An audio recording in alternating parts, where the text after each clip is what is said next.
नमस्कार मित्रांनो, आज आपण पाहणार आहोत इयत्ता 8वी इतिहास पाठ 6वा स्वातंत्र्य चळवळीच्या युगास प्रारंभ. इंग्रजी शिक्षणाचे भारतीय समाजावर संमिश्र असे परिणाम झाले. नवसुशिक्षित समाजाने घडवून आणलेल्या प्रबोधनामुळे राष्ट्रीयत्वाच्या भावनेचे बीजारोपण झाले. भारताच्या विविध भागातील चळवळीमुळे वेगवेगळ्या प्रांतातील राजकीय संस्थांचे एकसूत्रीकरण करणे, राजकीयदृष्ट्या जागृत असलेल्या विविध गटांना आणि व्यक्तींना एकत्र आणणे आणि राष्ट्राच्या हिताच्या प्रश्नांकडे लोकांचे लक्ष वेधून घेणे, राष्ट्राच्या आकांक्षा प्रकट करणे यासाठी एक अखिल भारतीय स्तरावरील राजकीय संघटना उभी करण्यासाठी अनुकूल परिस्थिती निर्माण झाली. मागील पाठामध्ये पाहिलं की ब्रिटिशांनी आपल्या देशामध्ये इंग्रजी शिक्षण देण्यासाठी सुरुवात केली. मग या इंग्रजी शिक्षणाचे भारतीय समाज जीवनावरती कसे संमिश्र परिणाम झाले, चांगलेही परिणाम झाले, वाईटही परिणाम झाले. मग नवसुशिक्षित समाजाने घडवून आणलेल्या प्रबोधनामुळे राष्ट्रीयत्वाच्या भावनेचे बीजारोपण झाले. आपला जो नवसुशिक्षित समाज होता त्यांनी काय केलं, प्रबोधन घडवून आणले. मग त्यामुळे काय झालं, राष्ट्रीयत्वाच्या भावनेचे म्हणजे प्रत्येकाला आपलं राष्ट्र, स्वतःचं राष्ट्र असावं अशी भावना निर्माण झाली. म्हणजेच त्या भावनेचे बीजारोपण झाले. भारताच्या विविध भागातील विविध चळवळीमुळे वेगवेगळ्या प्रांतातील राजकीय संस्थांचे एकसूत्रीकरण करणे, राजकीयदृष्ट्या जागृत असलेल्या विविध गटांना आणि व्यक्तींना एकत्र आणणे आणि राष्ट्राच्या हिताच्या प्रश्नाकडे लोकांचे लक्ष वेधून घेणे, राष्ट्राच्या आकांक्षा प्रकट करणे यासाठी एक अखिल भारतीय स्तरावरील राजकीय संघटना उभी करण्यासाठी अनुकूल परिस्थिती निर्माण झाली. आता बघूया ब्रिटिश राजवटीतील प्रशासकीय केंद्रीकरण. ब्रिटिश प्रशासनामुळे भारतात खऱ्या अर्थाने एकछत्री अंमल सुरू झाला. देशभर समान धोरणे, सर्वांना कायद्यासमोर समान दर्जा यामुळे लोकांमध्ये एक राष्ट्रीयत्वाची भावना विकसित झाली.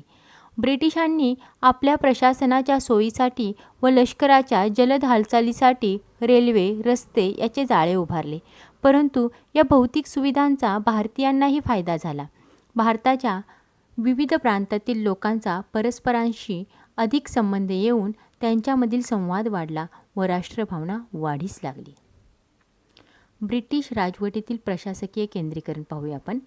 ब्रिटिश प्रशासनामुळे काय झालं, भारतात खऱ्या अर्थाने एकछत्री अंमल सुरू झाला. देशभर समान धोरणे, सर्वांना कायद्यासमोर समान दर्जा यामुळे लोकांमुळे काय झालं, एकराष्ट्रीयत्वाची भावना विकसित झाली. ब्रिटिशांनी आपल्या प्रशासनाच्या सोयीसाठी आणि लष्कराच्या जलद हालचालींसाठी काय केलं, रेल्वे, रस्ते यांचे जाळे उभारले. परंतु या भौतिक सुविधांचा भारतीयांनाही फायदा झाला. इंग्रजांनी त्यांच्या सोयीसाठी हे केलं, लष्कराची कशी जलद हालचाली व्हाव्यात, रेल्वे आणि रस्ते नवीन नवीन रस्ते बांधण्यास सुरुवात केली. यामुळे काय झालं, भारतीयांनाही फायदा झाला याचा. भारताच्या विविध प्रांतातील लोकांचा काय झालं, परस्परांशी म्हणजे आपले जे महामार्ग सुधारल्यामुळे काय झालं, भारतातील विविध प्रांतातील भागातील जे लोक आहेत ते एकमेकांशी परस्परांशी अधिक संबंध त्यांचा येऊ लागला, म्हणजे जवळ येऊ लागले. रस्ते व्यवस्थित झाल्यामुळे जाणं येणं सुरू झालं. त्यामुळे काय झालं, विविध प्रांतातील लोकांचा परस्परांशी अधिक संबंध येऊन त्यांच्यामधील संवाद वाढला आणि राष्ट्रभावना वाढीस लागली. आता आपण पाहूया आर्थिक शोषण. भारताच्या संपत्तीचा ओघ अनेक मार्गांनी इंग्लंडकडे सुरू झाला. इंग्लंडच्या साम्राज्यवादी धोरणामुळे भारताचे आर्थिक शोषण होऊ लागले. शेतकऱ्यांना सक्तीने नगदी पिके घ्यावयास लावणे, शेतसाऱ्याचे ओझे, सततचे दुष्काळ यामुळे भारतीय शेतीचा कणा मोडला. पारंपरिक उद्योगधंद्यांचा ऱ्हास झाल्याने बेकारी वाढली. भांडवलदारांकडून कामगार वर्गाचे शोषण होत होते. मध्यम वर्गावर नवे नवे कर लादले. यामुळे लोकांच्या मनात असंतोष खदखदत होता. बघा, आर्थिक शोषण आपण पाहूया. इंग्रजांच्या वेळी आपले भारतीय लोकांचे आर्थिक शोषण कसे झाले ते बघा. भारताच्या संपत्तीचा ओघ अनेक मार्गांनी इंग्लंडकडे सुरू झाला. म्हणजे भारताची जी संपत्ती होती ती इंग्लंडकडे जाऊ लागली. इंग्लंडच्या साम्राज्यवादी धोरणामुळे काय झालं, भारताचे आर्थिक शोषण होऊ लागले. शेतकऱ्यांना सक्तीने नगदी पिके घ्यावयास लावणे, म्हणजे शेतकऱ्यांची इच्छा जरी नसली तरी नगदी पिके शेतकऱ्यांनी घ्यायचीच अशी सक्ती केली इंग्रजांनी. शेतसाऱ्याचे ओझे, सततचे दुष्काळ यामुळे भारतीय शेतीचा कणा मोडला. भारत हा कृषीप्रधान देश आहे पहिल्यापासूनच, परंतु काय झालं, इंग्रजांच्या या आर्थिक शोषणामुळे शेतकऱ्याच्या डोक्यावरती कसं शेतसाऱ्याचे ओझे राहायचे. जरी दुष्काळ पडला तरी शेतसारा भरणे हे शेतकऱ्याला कंपल्शन होतं त्यावेळी. मग त्यामुळं काय झालं, शेतकऱ्यांवरती कर्जाचे डोंगर उभे राहिले. मग त्यामुळे भारतीय शेतीचा कणा मोडला. पारंपरिक उद्योगधंद्यांचा ऱ्हास झाल्याने बेकारी वाढली. भांडवलदारांकडून कामगार वर्गाचे शोषण होत होते. मध्यम वर्गावर नवे नवे कर लादले. यामुळे लोकांच्या मनात असंतोष खदखदत होता. पाश्चात्य शिक्षण. पाश्चात्य शिक्षणाच्या प्रसारामुळे न्याय, स्वातंत्र्य, समता, लोकशाही अशा नव्या कल्पनांची भारतीयांना ओळख झाली. बुद्धिनिष्ठा, विज्ञाननिष्ठा, मानवता, राष्ट्रवाद अशी मूल्ये भारतीयांनी आत्मसात केली. त्यामुळे आपल्या देशाचा कारभार करण्यासाठी आपण सक्षम असून या मूल्याच्या आधारावर आपल्या देशाची उन्नती साधावी अशी भावना रुजू लागली. इंग्रजी भाषेमुळे भाषिक विविधतेने संपन्न असलेल्या भारताला संपर्काचे एक नवे माध्यम मिळाले. बघा, पाश्चात्य शिक्षण आपण पाहूया. पाश्चात्य शिक्षणाच्या प्रसारामुळे काय झालं, न्याय, स्वातंत्र्य, समता, लोकशाही अशा नव्या कल्पनांची भारतीयांना ओळख झाली. पाश्चात्य शिक्षणाच्या प्रसारामुळे काय झालं, आपल्या देशामध्ये न्याय, स्वातंत्र्य, सगळीकडे समता असावी, लोकशाही असावी अशा नव्या कल्पना भारतीयांमध्ये रुजू लागल्या. बुद्धिनिष्ठा, विज्ञाननिष्ठा, मानवता, राष्ट्रवाद अशी मूल्ये भारतीयांनी आत्मसात केली. म्हणजे भारतीयांमध्ये सुद्धा ही मूल्ये यायला लागली. बुद्धिनिष्ठा, विज्ञाननिष्ठा, मानवता, राष्ट्रवाद. त्यामुळे आपल्या देशाचा कारभार आपण करण्यासाठी सक्षम आहोत असे इथल्या लोकांना वाटू लागले, असे भारतीयांना वाटू लागले. आणि या मूल्यांच्या आधारावर आपण आपल्या देशाची प्रगती करू शकतो अशी भावनाही त्यांच्या मनामध्ये निर्माण होऊ लागली. आणि इंग्रजी भाषेमुळे काय झालं, आपल्या देशामध्ये भाषांमध्ये माहीतच आहे, आपला देश हा विविध भाषांनी नटलेला आहे. त्यामुळे हे विविध भाषा ज्या आहेत त्यामुळे एकच भाषा आपल्याला इंग्रजी भाषा अशी मिळाली की त्यामुळे सर्व भारतातील लोकांशी संपर्क साधता येऊ लागला. मग इंग्रजी भाषा ही आपल्याला भारताला एक संपर्काचे नवे माध्यम मिळाले. भारताच्या प्राचीन इतिहासाचा अभ्यास. कोलकाता येथे ब्रिटिशांनी एशियाटिक सोसायटीची स्थापना केली. अनेक भारतीय आणि पाश्चिमात्य विद्वानांनी भारतीय संस्कृतीचा अभ्यास सुरू केला. संस्कृत, फारसी आणि अन्य भारतीय भाषांमधील हस्तलिखिते तपासून त्यावरील संशोधने प्रसिद्ध केली. डॉक्टर भाऊदाजी लाड, डॉक्टर रा गो भांडारकर अशा काही भारतीय विद्वानांनी प्राचीन भारतीय संस्कृतीचा सखोल अभ्यास केला. आपल्याला प्राचीन समृद्ध वारसा लाभला आहे हे समजल्याने भारतीयांची अस्मिता जागृत झाली. पुणे येथे भांडारकर प्राच्यविद्या संशोधन मंदिर ही संस्था गेल्या 100 वर्षापासून कार्यरत आहे. आता आपण पाहूया भारताच्या प्राचीन इतिहासाचा अभ्यास. कोलकाता येथे ब्रिटिशांनी एशियाटिक सोसायटीची स्थापना केली. अनेक भारतीय आणि पाश्चिमात्य विद्वानांनी भारतीय संस्कृतीचा अभ्यासही सुरू केला. व संस्कृत, फारसी आणि अन्य भारतीय भाषांमधील हस्तलिखिते तपासून त्यावरील संशोधनही प्रसिद्ध करण्यात आली. डॉक्टर भाऊदाजी लाड, इथे आपल्याला डॉक्टर भाऊदाजी लाड यांचा फोटो दाखवलेला आहे. डॉक्टर रा गो भांडारकरांचाही फोटो दाखवलेला आहे. अशा काही भारतीय विद्वानांनी काय केलं, प्राचीन भारतीय संस्कृतीचा सखोल अभ्यास केला. आपल्याला प्राचीन समृद्ध असा वारसा लाभला आहे हे समजल्याने भारतीयांची अस्मिता जागृत झाली. आणि पुणे येथे भांडारकर प्राच्यविद्या संशोधन मंदिर ही संस्था गेल्या 100 वर्षापासून कार्यरत आहे. म्हणजे तेव्हा ती संस्था स्थापन केलेली, तेव्हापासून ती भांडारकर प्राच्यविद्या ही संशोधन मंदिर ही संस्था तेव्हापासून 100 वर्षापासून ती कार्यरत आहे. त्यामध्ये काय केलेलं तर भारतीय विद्वान भारतीय संस्कृतीचा सखोल अभ्यास त्यावेळी सुरू केलेला. ती संस्था अजूनही कार्यरत आहे. वृत्तपत्रांचे कार्य. याच काळात इंग्रजी आणि प्रादेशिक भाषांमधून वृत्तपत्रे आणि नियतकालिके प्रसिद्ध होऊ लागली. या वृत्तपत्रांमधून राजकीय, सामाजिक जागृती होऊ लागली. दर्पण, प्रभाकर, हिंदू, अमृत बजार, पत्रिका केसरी, मराठा अशा वृत्तपत्रांमधून सरकारच्या धोरणावर टीका होऊ लागली. वृत्तपत्रांचे कार्य काय होते बघा त्यावेळी. त्या काळामध्ये काय झालं, इंग्रजी आणि प्रादेशिक भाषांमधून वृत्तपत्रिके आणि नियतकालिके प्रसिद्ध होऊ लागली. मग या वृत्तपत्रामधून काय केलं जायचं, राजकीय, सामाजिक जागृती होऊ लागली. त्यावेळची वृत्तपत्रे बघा कुठली होती, दर्पण, प्रभाकर, हिंदू, अमृत बजार, पत्रिका केसरी, मराठा ही वृत्तपत्रे त्यावेळी होती. या वृत्तपत्रामधून काय झालं, सरकारच्या धोरणावर टीका होऊ लागली. वृत्तपत्र म्हणजेच वर्तमानपत्र. त्याच्यातून काय करता यायला लागले, सरकारची जी धोरणे होती त्याच्यावरती टीका करता येऊ लागली. म्हणजे ही धोरणे व्यवस्थित नाही आहेत, त्यामुळे लोकांचं शोषण होते, अशा टीका त्या वृत्तपत्रामधून करता येऊ लागल्या. भारतीय राष्ट्रसभेची स्थापना 28 डिसेंबर 1885 रोजी मुंबईतील गोकुळदास तेजपाल संस्कृत पाठशाळेत राष्ट्रीय सभेचे पहिले अधिवेशन भरवण्यात आले. भारतातील विविध प्रांतातील 72 प्रतिनिधी या अधिवेशनासाठी आले होते. कोलकाता येथील नामवंत वकील उमेशचंद्र बॅनर्जी, बघा कोलकाता येथील हे नामवंत वकील होते त्यावेळी उमेशचंद्र बॅनर्जी यांचा फोटोही आपल्याला इथे दाखवलेला आहे. तर या अधिवेशनाचे त्यावेळी ते अध्यक्ष होते. 28 डिसेंबर 1885 रोजी मुंबईतील गोकुळदास तेजपाल संस्कृत पाठशाळेमध्ये राष्ट्रीय सभेचे पहिले अधिवेशन भरवण्यात आले होते. भारतातील विविध प्रांतातील 72 प्रतिनिधी या अधिवेशनासाठी आले होते. 72 प्रतिनिधी आले होते. कोलकाता येथील नामवंत वकील उमेशचंद्र बॅनर्जी हे त्यावेळी त्या अधिवेशनाचे अध्यक्ष होते. या सर्वांनी मिळून याच सभेत भारतीय राष्ट्रीय सभेची स्थापना केली. त्यालाच इंडियन नॅशनल काँग्रेस म्हणतात. ॲलन ऑक्टेव्हियन ह्यूम या ब्रिटिश अधिकाऱ्यानेही राष्ट्रीय सभेच्या स्थापनेत पुढाकार घेतला होता.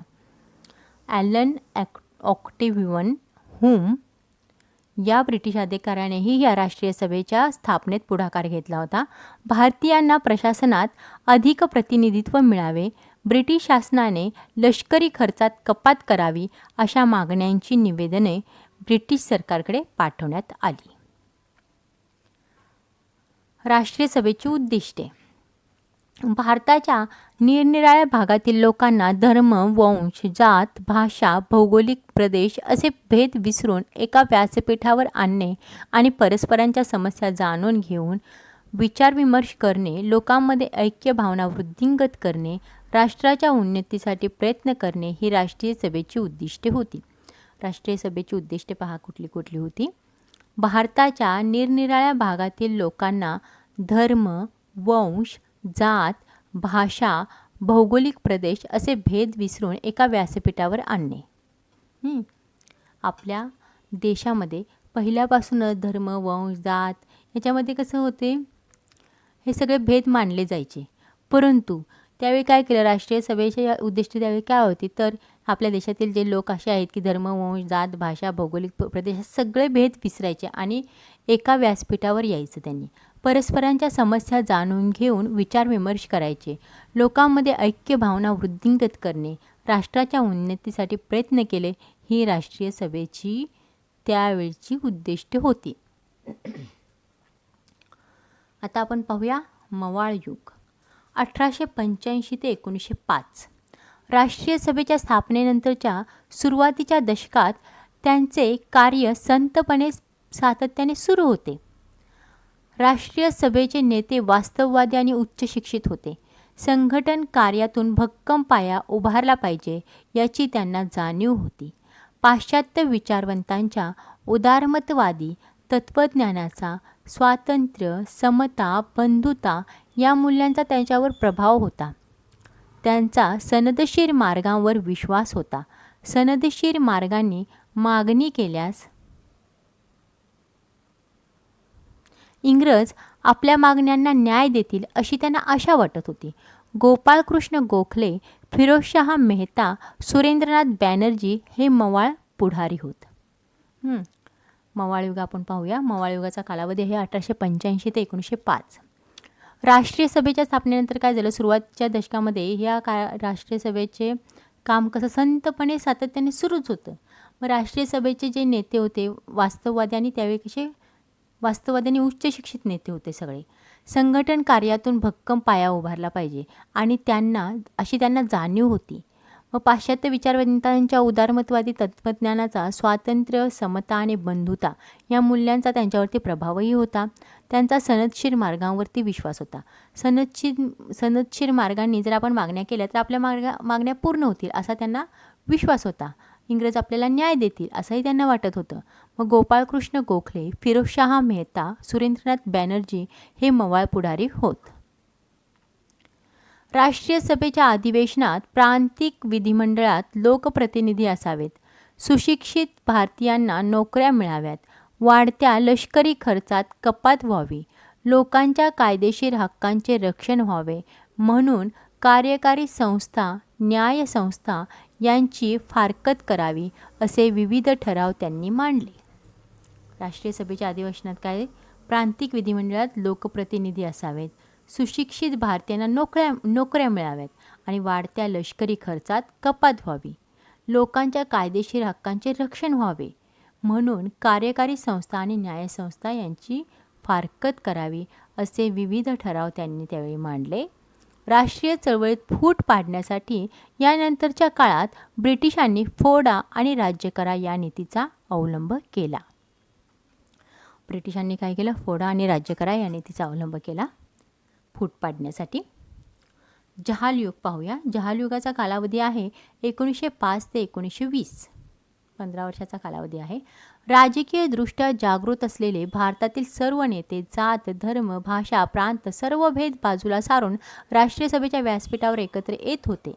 राष्ट्रसभेची उद्दिष्टे आणि सनदशीर मार्गाने चळवळ ही पुढे नेण्यावर त्यांचे एकमत असले तरीही कार्यपद्धतीबाबत त्यांच्यात मतभेद होते. हे मतभेद तात्विक स्वरूपाचे होते. राजकीय चळवळीत या मतभेदावरून दोन प्रमुख राजकीय गट तयार झाले. शांततेच्या सनदशीर मार्गाचा पुरस्कार करणारे ते मवाळ आणि स्वातंत्र्यासाठी अधिक तीव्र संघर्ष केला पाहिजे असे मानणारे ते जहाल होते. बघा, राष्ट्रसभेची स्थापना झाली.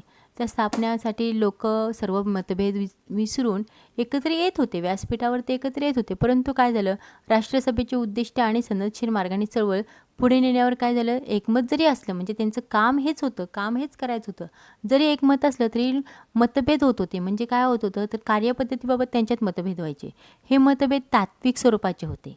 मग राजकीय चळवळीतील या मतभेदावरून काय झालं? त्यांचे दोन प्रमुख गट तयार झाले. राजकीय दोन प्रमुख गट तयार झाले. मग शांततेच्या सनदशीर मार्गांचा पुरस्कार करणारे ते मवाळ आणि स्वातंत्र्यासाठी अधिक तीव्र संघर्ष केला पाहिजे असे मानणारे ते जहाल. असे मवाळ आणि जहाल असे दोन गट तयार झाले. मग आता बघा, मवालमध्ये कोण आहे आणि जहालमध्ये कोण आहे? लाला लजपतराय, बाळ गंगाधर टिळक आणि बिपिनचंद्र पाल हे जहाल पुढारी मानले जात. जहाल गटाचे पुढारी कोण कोण होते? तर लाला लजपतराय, बाळ गंगाधर टिळक आणि बिपिनचंद्र पाल. लोकमान्य टिळकांचा आपल्याकडे इथं फोटोही दाखवलेला आहे. बाळ गंगाधर टिळक म्हणजेच लोकमान्य टिळक. सुरुवातीच्या काळात जहाल नेत्यांनी भारतीयांमध्ये राजकीय जागृती घडवून आणण्यासाठी वृत्तपत्रे, राष्ट्रीय उत्सव आणि राष्ट्रीय शिक्षण या मार्गांचा अवलंब केला.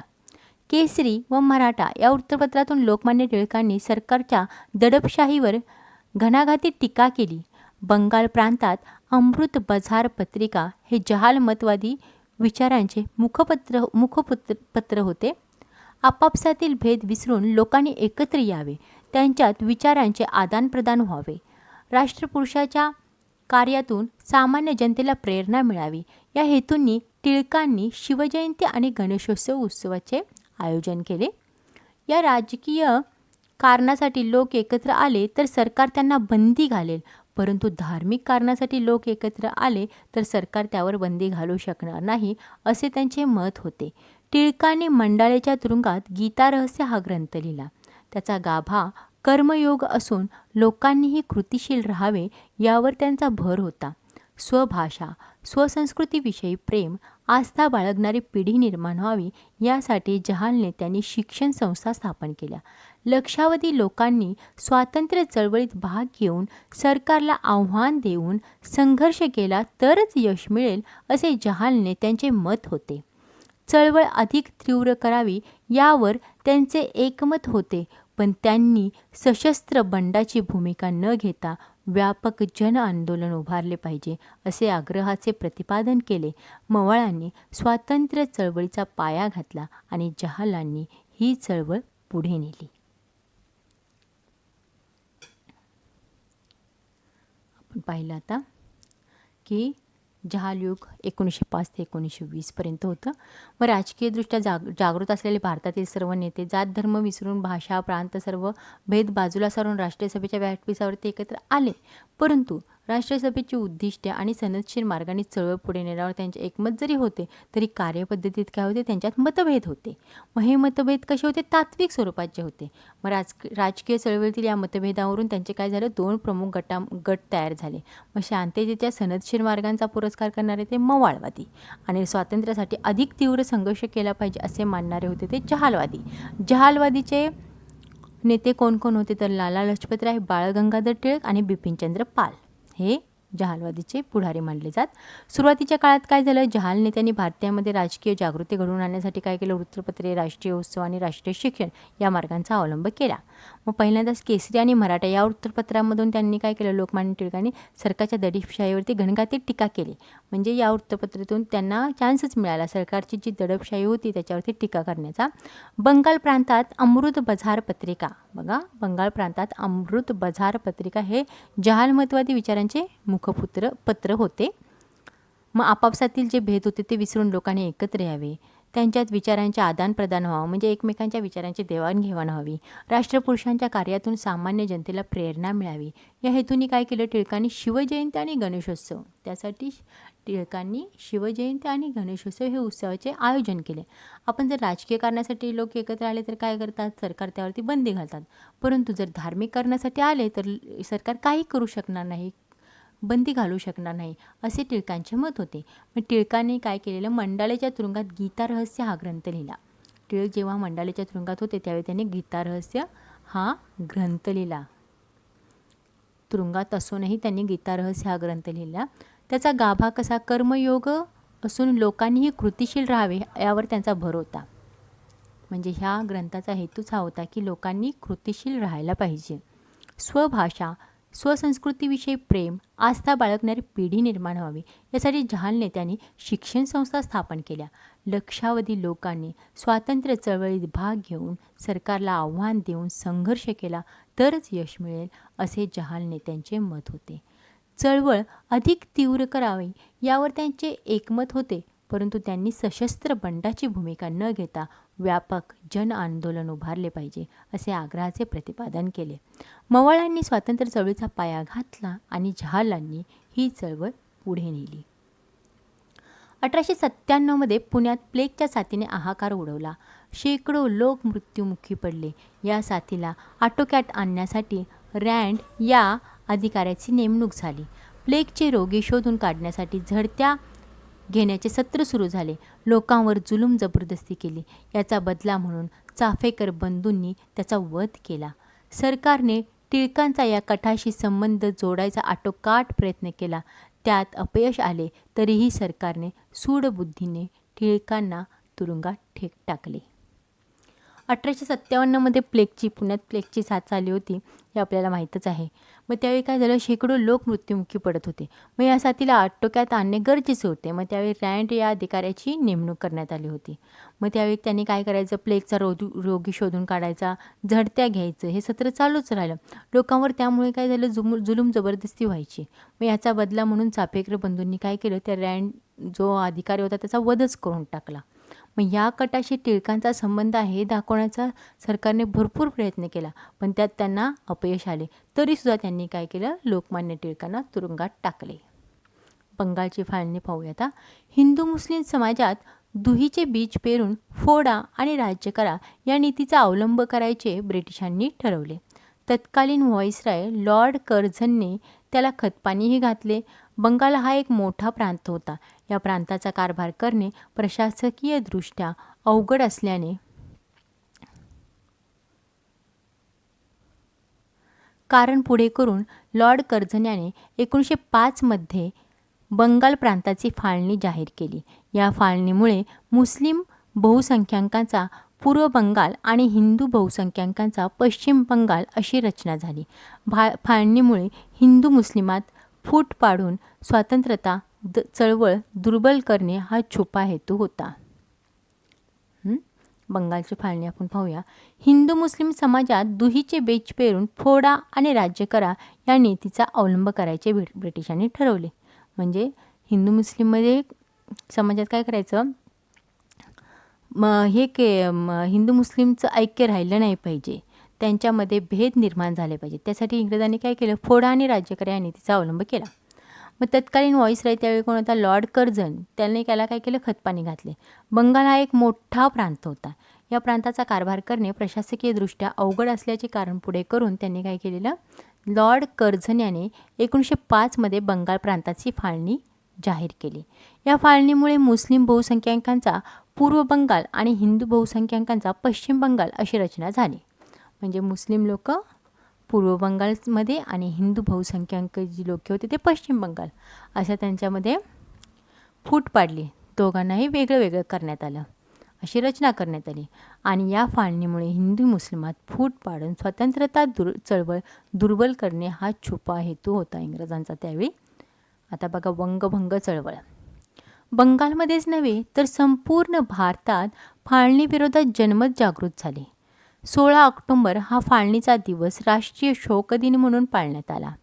भारतभर निषेध सभांद्वारे सरकारचा निषेध केला गेला. वंदे मातरम हे गीत सर्वत्र गायले जाऊ लागले. ऐक्याचे प्रतीक म्हणून रक्षाबंधनाचा कार्यक्रम घेण्यात आला. सरकारी शाळा महाविद्यालयावर बहिष्कार टाकून मोठ्या संख्येने विद्यार्थी या चळवळीत सामील झाले. वंगभंग आंदोलनाचे नेतृत्व सुरेंद्रनाथ बॅनर्जी, आनंदमोहन बोस, रवींद्रनाथ टागोर इत्यादींनी केले. वंगभंग चळवळीने भारतीय राष्ट्रीय सभेची व्याप्ती वाढली. ती एक राष्ट्रीय चळवळ बनली. असंतोषाची तीव्रता पाहून 1911 साली ब्रिटिशांनी बंगालची फाळणी रद्द केली. बघा, बंगालच्या फाळणीनंतर वंगभंग चळवळ आपण पाहूया. बंगालमध्ये नव्हे तर संपूर्ण भारतात फाळणी विरोधात जनमत जागृत झाले. म्हणजे फाळणी झालेली कुणालाही मान्य नव्हतं. 16 ऑक्टोबर हा फाळणीचा दिवस राष्ट्रीय शोक दिन म्हणून पाळण्यात आला. भारतभर निषेध सभाद्वारे सरकारचा निषेध केला गेला. वंदे मातरम हे गीत सर्वत्र गायले जाऊ लागले. ऐक्याचे प्रतीक म्हणून रक्षाबंधनाचा कार्यक्रम त्यावेळी घेण्यात आला. सरकारी शाळा महाविद्यालयांवर बहिष्कार टाकून मोठ्या संख्येने विद्यार्थी या चळवळीत सामील झाले. वंगभंग आंदोलनाचे नेतृत्व सुरेंद्रनाथ बॅनर्जी, आनंदमोहन बोस, रवींद्रनाथ टागोर इत्यादींनी केले. वंगभंग चळवळीने भारतीय राष्ट्रीय सभेची व्याप्ती वाढली. ती एक राष्ट्रीय चळवळ बनली. असंतोषाची तीव्रता पाहून 1911 साली ब्रिटिशांनी काय केलं, बंगालची फाळणी रद्द केली.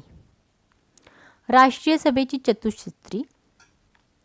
1905च्या राष्ट्रीय सभेच्या अधिवेशनाचे अध्यक्ष नामदार गोखले होते. त्यांनी वंगभंग आंदोलनास पाठिंबा दिला. 1906च्या अधिवेशनाचे अध्यक्ष दादाबाई नौरोजी होते.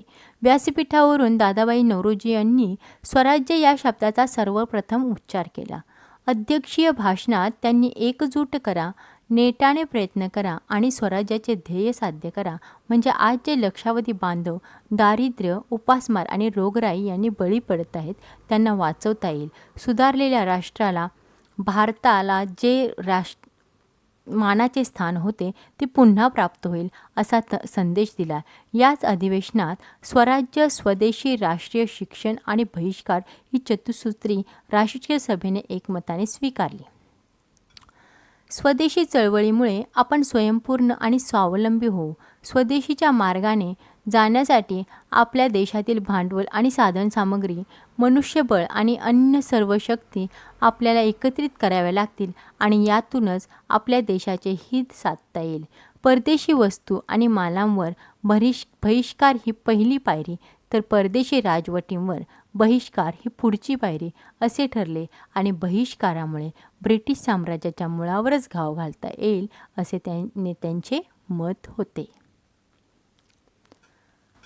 बघूया आपण आता राष्ट्रीय सभेची चतुःसूत्री. 1905च्या राष्ट्रीय सभेच्या अधिवेशनाचे अध्यक्ष होते नामदार गोखले.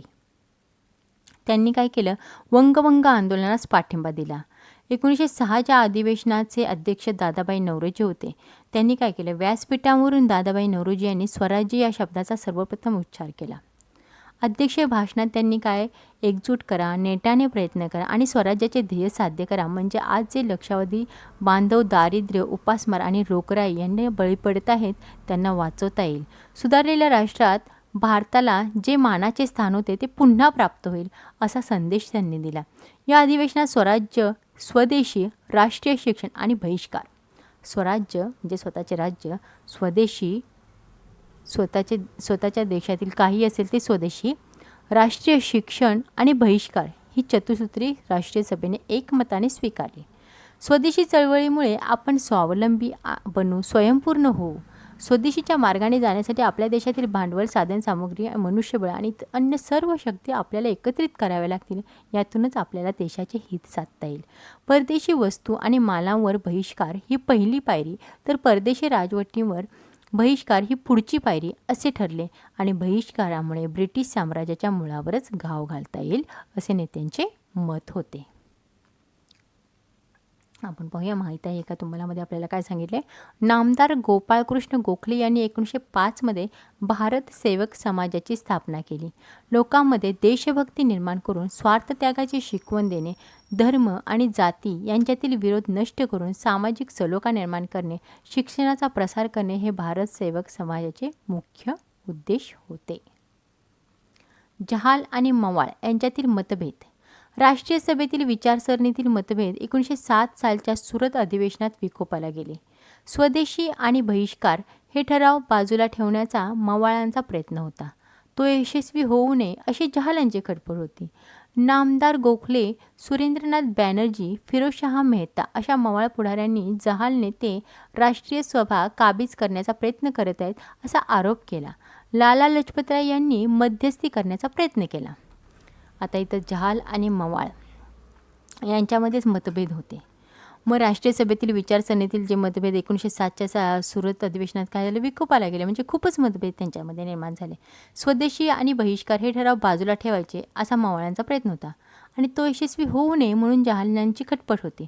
नामदार गोखले, सुरेंद्रनाथ बॅनर्जी, फिरोजशाह मेहता असे मवाळ पुढाऱ्यांनी जहाल नेते राष्ट्रीय सभा काबीज करण्याचा प्रयत्न करत असा त्यांच्यावरती आरोप केला. लाला लजपतराय यांनी मध्यस्थी करण्याचा प्रयत्न केला. भारतीय राष्ट्रीय सभा हे राष्ट्रीय व्यासपीठ असून त्याच्यामध्ये फूट पाडून चालणार नाही असे टिळकांचे मत होते. अधिवेशनाच्या वेळी तणाव वाढला आणि तडजोड अशक्य झाल्याने अखेरीस भारतीय राष्ट्रीय सभेत फूट पडली. ब्रिटिश सरकारची दडपशाही. वंगभंगानंतर सुरू झालेले प्रभावी जन आंदोलन पाहून सरकार अस्वस्थ झाले. या आंदोलनाला पायाबंद घालण्यासाठी सरकारने दडपशाहीचे धोरण स्वीकारले. सार्वजनिक सभांवर कायद्याने बंदी घातली. हा कायदा मोडणाऱ्यांना कठोर शिक्षा केल्या. शाळकरी मुलांनीही फटके मारले. वृत्तपत्रांवर अनेक निर्बंध लादले.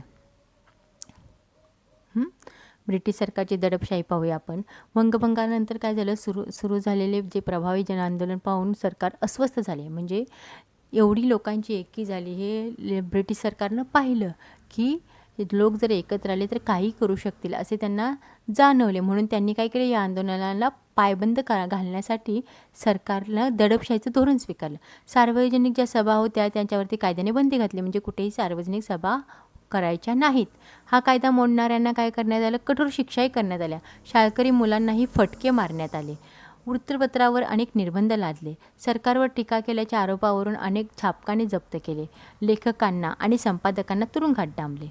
सरकारने जहाल नेत्यांविरुद्ध कडक कारवाई केली. याची तीव्र प्रतिक्रिया बंगालमध्ये उमटली. क्रांतिकारकांनी गोळीबार, बॉम्ब हल्ले करणे हे मार्ग पत्करले. या बॉम्ब हल्ल्यांचे समर्थन केसरी पत्रामधून करणाऱ्या लोकमान्य टिळकांवर राजद्रोहाचा आरोप ठेवून त्यांना 6 वर्ष म्यानमार येथील मंडालीच्या तुरुंगात ठेवले. बिपिनचंद्र पाल यांना कारावासाची शिक्षा ठोठावली तर लाला लजपतराय यांना पंजाबमधून हद्दपार केले. इथे आपल्याला लाल, बाल, पाल यांचे फोटो दाखवलेले आहेत. परंतु ह्या तिघांनाही इंग्रज सरकारनं वेगवेगळं करून टाकलं. लोकमान्य टिळकांच्यावरती काय राजद्रोहाचा आरोप केला आणि त्यांना म्यानमार येथे 6 वर्ष तुरुंगात ठेवले. बिपिनचंद्र पाल यांना काय केलं, कारावासाची शिक्षा ठोठावली तर लाला लजपतराय यांना पंजाबमधून हद्दपार करून टाकलं. मुस्लिम लीगची स्थापना. वंगभंग आंदोलनात राष्ट्रीय सभेला मिळणारा जनतेचा प्रचंड प्रतिसाद पाहून ब्रिटिश सत्ताधीश बेचैन झाले. इंग्रजांनी फोडा आणि राज्य करा या नीतीचा पुन्हा अवलंब केला. मुस्लिमांचे हितसंबंध जपण्यासाठी त्यांनी स्वतंत्र राजकीय संघटना असली पाहिजे असा प्रचार सुरू केला. ब्रिटिश सरकारच्या प्रोत्साहनामुळे मुस्लिम समाजातील उच्चवर्णीयांचे एक शिष्टमंडळ आगा खान याच्या नेतृत्वाखाली गव्हर्नर जनरल लॉर्ड मिंटो यांना भेटले. लॉर्ड मिंटो व अन्य ब्रिटिश अधिकारी यांच्या उत्तेजनाने 1906 मध्ये मुस्लिम लीगची स्थापना झाली. आता बघा इंग्रजांनी काय केलं. वंगभंगच्या आंदोलनात जो पाठिंबा मिळाला, जनतेचा प्रचंड प्रतिसाद मिळाला, हे पाहून इंग्रज सरकार कसं बेचैन झालं. इंग्रजांनी फोडा आणि राज्य करा या नीतीचा परत अवलंब करायला सुरुवात केली. मुस्लिमांचे हितसंबंध जपण्यासाठी त्यांनी काय केलं, स्वतंत्र राजकीय संघटना असली पाहिजे असा प्रचारही केला. मग ब्रिटिश सरकारच्या प्रोत्साहनामुळे मुस्लिम समाजातील उच्चवर्णीयांनी काय केले, एक शिष्टमंडळ आगा खान याच्या नेतृत्वाखाली आणि गव्हर्नर जनरल लॉर्ड मिंटो यांना ते भेटलं. मग लॉर्ड मिंटो आणि अन्य ब्रिटिश अधिकारी यांच्या उत्तेजनाने 1906 मध्ये मुस्लिम लीगची स्थापना झाली. मोर्ले मिंटो कायदा. भारतीय जनतेमध्ये ब्रिटिश सरकारच्या कामाबाबत असंतोष होता. ब्रिटिश सरकारचं काम काही भारतीय लोकांना आवडत नव्हते, कारण ब्रिटिश लोक कसे शोषण करायचे, सभांवरती वगैरे बंद्या घालायचे. मग या कामाबाबत काय झालेलं, भारतीय जनता कशी असंतुष्ट होती. भारतीय जनतेच्या दारिद्र्याचे मुख्य कारण म्हणजे ब्रिटिशांचे आर्थिक धोरण होय, अशी जनतेत भावना होती. कर्झनचे दडपशाहीचे धोरण, सुशिक्षित भारतीयांना नोकऱ्यात समाविष्ट न करणे, भारताबाहेर आफ्रिकेत भारतीयांना अन्याय वागणूक यामुळे हे असंतोषात भर पडली. भारतीयांच्या या असंतोषाला तात्पुरती मलमपट्टी करण्यासाठी मोर्ले मिंटो सुधारणा कायदा 1909 मध्ये करण्यात आला. या कायद्यान्वये कायदेमंडळातील भारतीय सदस्यांची संख्या वाढवण्यात आली आणि काही निर्वाचित भारतीय प्रतिनिधींचा समावेश कायदेमंडळात करण्याची तरतूद करण्यात आली. याच कायद्यान्वये मुस्लिमांसाठी विभक्त मतदारसंघाची योजना करण्यात आली. ब्रिटिशांच्या या कुटील नीतीमुळे भारतात फुटीर वृत्तीची बीजे पेरली गेली. मार्लो मिंटो कायदा बघा. भारतीय जनतेमध्ये ब्रिटिश सरकारच्या कामाबाबत असंतोष होताच. भारतीय जनतेच्या दारिद्र्याचे मुख्य कारण म्हणजे काय होते, तर ब्रिटिशांचे आर्थिक धोरण होय, अशी जनतेमध्ये भावना निर्माण झाली. कर्झनचे दडपशाहीचे धोरण, सुशिक्षित भारतीयांना नोकऱ्यात समाविष्ट नाही करायचं, भारताबाहेर आफ्रिकेत राहणाऱ्या भारतीयांना कशी अन्यायाची वागणूक द्यायची, यामुळे काय झालं, असंतोषात भर पडली.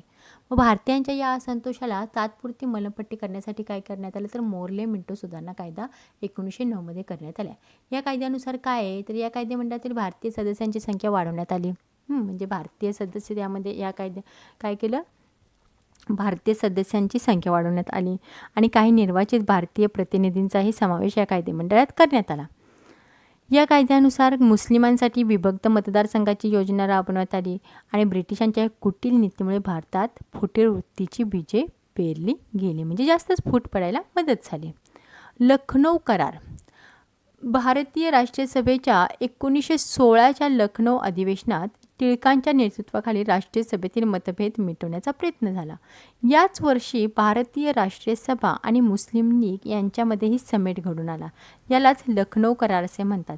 या करारानुसार मुस्लिमांच्या विभक्त मतदारसंघांना राष्ट्रीय सभेने मान्यता दिली आणि भारताला राजकीय अधिकार मिळवण्याच्या कार्यात राष्ट्रीय सभेशी सहकार्य करण्याचे मुस्लिम लीगने मान्य केले. लखनौ करार आपण पाहूया. भारतीय राष्ट्रीय सभेच्या 1916च्या लखनौ अधिवेशनात काय झालं, टिळकांच्या नेतृत्वाखाली राष्ट्रीय सभेतील मतभेद मिटवण्याचा प्रयत्न झाला. मग याच वर्षी भारतीय राष्ट्रीय सभा आणि मुस्लिम लीग यांच्यामध्ये काय झालं, समेट घडून आला. मग यालाच लखनौ करार असे म्हणतात. या करारानुसार मुस्लिमांच्या विभक्त मतदारसंघांना राष्ट्रीय सभेने मान्यता दिली आणि भारताला राजकीय अधिकार मिळवण्याच्या कार्यात राष्ट्रीय सभेशी सहकार्य करण्याचे मुस्लिम लीगने मान्य केले. म्हणजे राष्ट्रीय सभेला सहकार्य करायचे मुस्लिम लीगनं ठरवलं. आता होम रूल चळवळ आपण पाहूया. 1914 मध्ये टिळकांची मंडालेच्या तुरुंगातून सुटका झाली. तेव्हा युरोपात पहिल्या महायुद्धाला तोंड फुटले होते. जेव्हा लोकमान्य टिळकांची सुटका झाली मंडळाच्या तुरुंगातून, तेव्हाच काय झालेलं आहे, युरोपामध्ये पहिलं महायुद्ध सुरू झाले होते. या युद्धाचे थेट परिणाम भारतातही भारतीयांनाही भोगावे लागलेच. दैनंदिन ज्या गरजेच्या वस्तू होत्या त्याचे भाव वाढले. ब्रिटिश सरकारने भारतीयांवर अनेक निर्बंध लादले. यामुळे भारतीयामध्ये असंतोष अधिकच वाढू लागला. या परिस्थितीत डॉक्टर ॲनी बेझंट आणि लोकमान्य टिळक यांनी होम रूल चळवळ सुरू केली. होम रूल चळवळ म्हणजे काय, तर आपला राज्यकारभार आपणच करणे याला स्वशासन असे म्हणतात. आयर्लंड या देशातही वसाहतवादाविरुद्ध अशी चळवळ सुरू झाली होती. त्याच धर्तीवर भारतीय होम रूल चळवळीने स्वशासनाचे अधिकार ब्रिटिश सरकारकडे मागितले. डॉक्टर ॲनी बेझंट आणि लोकमान्य टिळक यांनी देशभर झंझावती दौरे काढून स्वशासनाची मागणी लोकांपर्यंत पोहोचवली. स्वराज्य हा माझा जन्मसिद्ध हक्क आहे आणि तो मिळवणारच, असे टिळकांनी ठामपणे सांगितले. होम रूल चळवळ आपण पाहूया. 1914मध्ये काय झालं, टिळकांची मंडळाच्या तुरुंगातून सुटका झाली आणि त्याच वेळेस युरोपामध्ये पहिल्या महायुद्धाला तोंड फुटले होते. मग या युद्धाचे जे थेट परिणाम होते ते भारतातील लोकांनाही भोगावे लागत होते, कारण त्या दैनंदिन गरजेच्या ज्या वस्तू होत्या त्याचे भाव इंग्रजांनी वाढवले होते. मग ब्रिटिश सरकारने भारतीयांवरती अनेक निर्बंधही लादले होते. या सर्वांमुळे काय झालं, भारतीयामध्ये असंतोष वाढू लागला. अशा परिस्थितीत काय झालं, डॉक्टर ॲनी बेझंट आणि लोकमान्य टिळक यांनी होम रूल चळवळ सुरू केली. आता होम रूल चळवळ म्हणजे काय, होम रूल चळवळ म्हणजे कसं आहे, आपला जो राज्यकारभार आहे तो आपणच पाहायचा, त्यालाच स्वशासन असे म्हणतात. मग आयर्लंड एक देश आहे, त्या आयर्लंड देशामध्येही वसाहतवादाविरुद्ध अशी चळवळ सुरू झाली होती. त्याच धर्तीवरती भारतीय होम रूल चळवळीने स्वशासनाचे अधिकार ब्रिटिश सरकारकडे मागितले. मग डॉक्टर ॲनी बेझंट आणि लोकमान्य टिळक यांनी काय केलं, देशभर असे दौरे काढले आणि स्वशासनाची मागणी लोकांपर्यंत पोहोचवली. स्वराज्य हा माझा जन्मसिद्ध हक्क आहे आणि तो मी मिळवणारच, असे टिळकांनी ठामपणे सांगितले. पहिले महायुद्ध आणि भारत. युरोपातील युद्धजन्य परिस्थिती, भारतीय जनतेतील वाढता असंतोष आणि होम रूल चळवळीची वाढती लोकप्रियता, या परिस्थितीत भारतीयांचे सहकार्य मिळवणे ब्रिटिशांना गरजेचे होते. यासाठी सुधारणेचा पुढचा हप्ता भारतीयांना द्यायचा, म्हणजे भारतीयांना काही राजकीय अधिकार द्यावे असे ब्रिटिश सरकारने ठरवले. भारताला टप्प्याटप्प्याने स्वशासनाचे अधिकार आणि जबाबदार राज्यपद्धती देण्यात येईल, असे 1917मध्ये तत्कालीन भारतमंत्री मॉन्टेग्यू यांनी घोषित केले. पहिले महायुद्ध आणि भारत. पहिले महायुद्ध युरोपमध्ये सुरू झाले, त्याचे पडसाद भारतातही उमटले, भारतावरही उमटले. भारतातील लोकांना इंग्रजांनी काय केलं, भारतातील जे नेहमीच्या गरजेच्या वस्तू आहेत त्याचे भाव वाढवून ठेवले. त्यामुळे भारतीय लोकांमध्ये कसं असंतोष वाढू लागला. आता युरोपातील युद्धजन्य परिस्थिती आणि भारतीय जनतेतील वाढता असंतोष या आणि होम रूल चळवळीची वाढती लोकप्रियता, ही सर्व परिस्थिती लक्षात घेता भारतीयांचे सहकार्य मिळवणे ब्रिटिशांना गरजेचे होते. मग त्यासाठी काय केले इंग्रजांनी, यासाठी सुधारणेचा जो पुढचा हप्ता होता तो भारतीयांना द्यावा, म्हणजे भारतीयांना आपण थोडे काही अधिकार द्यावे असे ब्रिटिश सरकारने ठरवले. मग भारताला टप्प्याटप्प्याने स्वशासनाचे अधिकार आणि जबाबदारी राज्यपद्धती देण्यात येईल, असे 1917मध्ये तत्कालीन भारतमंत्री मॉन्टेग्यू यांनी घोषित केले. सरकार जर भारतीयांच्या मागण्यांविषयी सहानुभूती आणि समजूतदारपणा दाखवणार असेल तर भारतीय जनता देखील सरकारला सहकार्य करेल, असे टिळकांनी जाहीर केले. लोकमान्य टिळकांच्या या धोरणाला प्रतियोगी सहकारिता असे म्हणतात. आता 1917मध्ये भारतमंत्री कोण होतं, मॉन्टेग्यू यांनी काय केलं, असे घोषित केले की आम्ही भारतीयांनी टप्प्याटप्प्याने स्वशासनाचे अधिकार आणि जबाबदाऱ्या देऊ. मग असं ज्यावेळी त्यांनी घोषित केलं त्यावेळी लोकमान्य टिळकांनी जाहीर केले, जर खरंच असं भारतीयांच्या मागण्याविषयी सहानुभूती आणि समजूतदारपणा जर इंग्रज सरकार दाखवणार असेल तर भारतीय जनताही त्यांना त्यांच्या सहकार्याला सहकार करेल, असं टिळकांनी जाहीर केले. लोकमान्य टिळकांच्या या धोरणाला प्रतियोगी सहकारिता असे म्हणतात. मॉन्टेग्यू चेम्सफर्ड कायदा. 1919मध्ये ब्रिटिश पार्लमेंटने भारतात घटनात्मक सुधारणा घडवून आणण्यासाठी एक कायदा मंजूर केला. यालाच मॉन्टेग्यू चेम्सफर्ड कायदा असे म्हणतात. या कायद्यानुसार बिनमहत्त्वाची खाती भारतीय मंत्र्याकडे सोपवण्यात आली, परंतु अर्थ, महसूल, गृह यांसारखी महत्त्वाची खाती गव्हर्नरच्या ताब्यात होती. 1919च्या कायद्याने भारतीयांच्या जबाबदार राज्यपद्धतीच्या मागणीला पुरेसा वाव मिळाला नाही. या कायद्याची सर्वांना कायद्याने सर्वांची निराशा झाली. हे स्वराज्य नव्हे आणि हा त्याचा पायाही नव्हे अशा शब्दात लोकमान्य टिळकांनी या कायद्यावर टीका केली. सरकारला नमवायचे असेल तर आंदोलन अधिक तीव्र करण्याची गरज आहे असे सर्व भारतीयांना कळून चुकले आणि भारत नव्या आंदोलनास सिद्ध झाला. बघा, इंग्रजी सरकारने काय केले, भारतीयांना काही अधिकार देऊ असं दाखवलं फक्त. मग त्यासाठी त्यांनी काय केलं, मॉन्टेग्यू चेम्सफोर्ड कायदा 1919मध्ये ब्रिटिश पार्लमेंटने काय केलं, भारतात घटनात्मक सुधारणा घडवून आणण्यासाठी एक कायदा मंजूर केला. त्यालाच मॉन्टेग्यू चेम्सफोर्ड कायदा असे म्हणतात. या कायद्यानुसार काय केलं, जी बिनमहत्त्वाची खाती होती, म्हणजे जे काही खात्यांना एवढं काही महत्त्व नव्हतं ते भारतीय मंत्र्यांकडे सोपवण्यात आले. परंतु जी महत्त्वाची खाती होती, अर्थ, महसूल, गृह यांसारखी जी महत्त्वाची खाती होती ती गव्हर्नरच्या ताब्यात होती. म्हणजे ती इंग्रज सरकारने त्यांच्याच ताब्यात ठेवली. मग 1919च्या कायद्याने भारतीयांच्या जबाबदार राज्यपद्धतीच्या मागणीला काही म्हणजे भारतातील लोकांनी ज्या मागण्या केल्या त्याला काहीच वाव मिळाला नाही. मग या कायद्याने कसे झाले, सर्वांची निराशा झाली. मग हे स्वराज्य नव्हे आणि हा त्याचा पायाही नव्हे अशा शब्दात लोकमान्य टिळकांनी या कायद्यावर टीका केली. सरकारला नमवायचे असेल तर आंदोलन अधिक तीव्र करण्याची गरज आहे असे सर्व भारतीयांना कळून चुकले आणि भारत नव्या आंदोलनास सिद्ध झाला. अशा प्रकारे आपला हा पाठ येथे संपलेला आहे. आपण या पाठामध्ये पाहिलं लोकमान्य टिळकांनी सगळ्याच नेत्यांनी मिळून जहालमतवादी, मवाळमतवादी लोकांनी मिळून स्वातंत्र्य चळवळीच्या युगास प्रारंभही केला होता. हा पाठ इथे आपला संपला आहे. धन्यवाद.